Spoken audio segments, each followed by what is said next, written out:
السلام عليكم ورحمة الله وبركاته. اليوم راح نشارك معاكم جميع أسرار نجاح وصفة الجنواز بالمحسن ولا بالميكسو.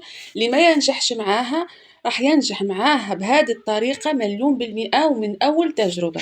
أيضا راح نعطيكم المقادير بالميزان وبلا ميزان باش الكل يقدر يطبق الوصفة حتى اللي ما عندوش ميزان في الدار. كذلك حبيت نقولكم ما تخافوش من استعمال المحسن، لأنه محلات صنع الحلويات يستخدموه في الحلويات تاعهم اللي نستهلكوها تقريبا يوميا، يستعملوه باش يضمنوا نتيجة ثابتة. المحسن يساعدكم باه يعطيكم نتيجة مضمونة وراه مستعمل عند المحترفين يوميا. اول حاجه حبيت نعطيكم المقاسات تاع الليمون اللي استعملتها، بما انه مدور كاين اللي ما يعرفش يقيس. شوفوا الطريقه اللي نقيس بها الارتفاع والعرض. هذا المول المقاس تاعو 16 سنتيمتر. حبيت نوريلكم كيفاه نقص بابي دو كويسون على مقاس المول اللي عندي. نقيس الارتفاع ونقص بالمقص كما راكم تشوفوا. وهداك بابي دو كويسون اللي فضل لي كيما قصيت الارتفاع نروح نرسم عليه دائره بهذه الطريقه ومن بعد نقص بالمقاس. هداك المول الاول المقاس تاعو 16 سنتيمتر وهذا الثاني المقاس تاعو 20 سنتيمتر. كنت قصيت منه الارتفاع وهذا اللي فضل لي من الارتفاع. نروح ندير 2 نصف دائره بهذه الطريقه ونقصه بالمقص ودرك تشوفوا كيفاه نفرشوا.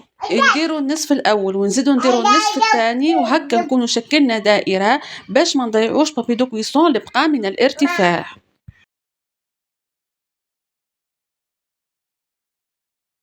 نمروا لطريقة التحضير. هنا راح نستغنوا على هذيك المرحلة نطلعوا فيها البيض مع السكر حتى ليبيض الخليط ونزيدوا نخلطوا النواشف مع بعض. المهم المحسن راح يوفر لنا الجهد والوقت. نديروا كلش مع بعض ضربة واحدة ونطلعوا بالباتور ولا بالبترا حتى ليبيض الخليط ويتضاعف الحجم تاعو. اول حاجه راح نعطيكم المقادير تاع المول اللي مقاسه 16 سنتيمتر. درتها باربع حبات بيض. من بعد كي ندير الحشو راح تجيني الارتفاع تاعها نفس الارتفاع تاع المول. اذا حبيتوها اعلى ديروا بستة حبات بيض.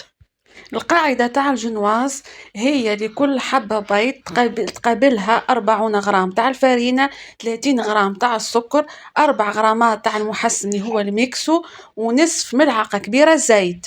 وايضا راح نعطيكم المقادير بالملعقه والكاس. هنا الكاس يرفد 220 مليلتر.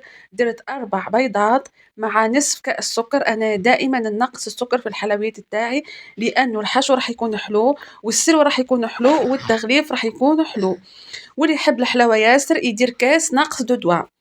ونزيدو عليها كاس معمر تاع فرينه نغربلوه بطبيعه الحال. 2 ملاعق كبار زيت وملعقه صغيره فاني. نزيدو عليها ملعقه ونصف صغيره تاع المحسن وقرصه تاع الملح.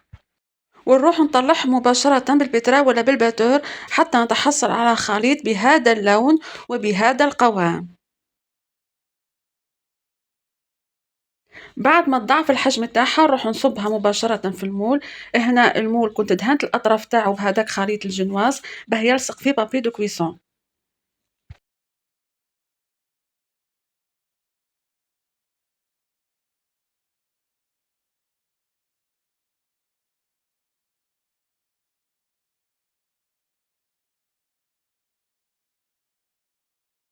نخلطها شويه بهذاك العود تاع الشوا باه نخرج الهواء اللي فيها لداخل ويجي السطح متساوي.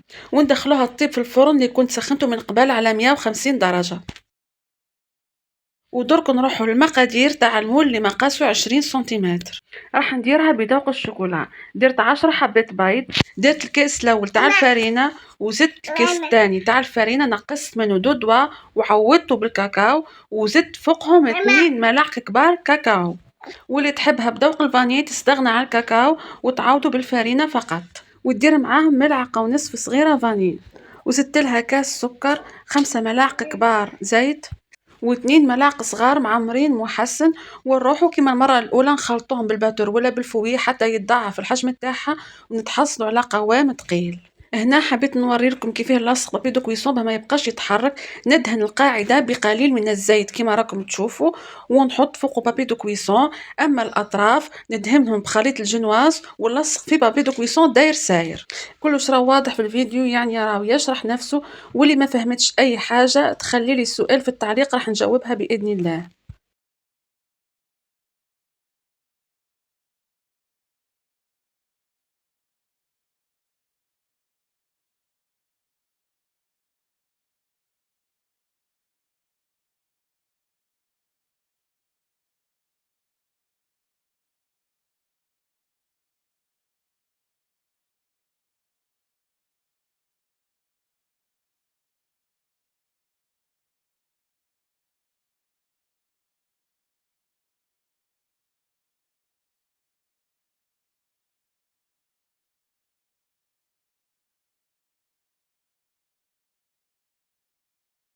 وندير هذه العملية بعود الجوا باه نخرج الهواء اللي فيه لداخل ويجي السطح متساوي، ونحطوها طيب في الفرن يكون سخنته من قبل على 150 درجة. ما نفتحوش الفرن حتى لتفوت نصف ساعة، كي تفوت نصف ساعة نتستوها بسكين ولا بعود الشواء، كي نجبدوه ناشف تسمى الجنواز تاعنا طابت سي بون. هنا كان هبط لي شويه الجنواز من الاعلى لانه فتحت عليه قبل نصف ساعه كمام وجاني مليح وطالع. شوفوا النتيجه. واللي عندها الميزان تستعمل القاعده تاع الجنواز اللي عطيتها لكم قبل، تضرب عدد حبات البيض في هذيك القاعده، راح تخرج لها كميه الفرينه وكميه المحسن وكميه السكر.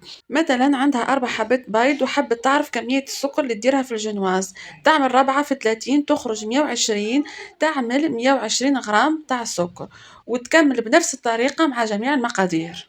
كانت هذه النتيجة النهائية. شوفوا كيف جاب الزف خفيف ومتقب من الداخل. المرة القادمة راح نعطيكم طريقة الحشو والتغليف والتزيين. هذه وصفتنا تاع نهار اليوم، نتمنى انها تكون عجبتكم واستفدتوا.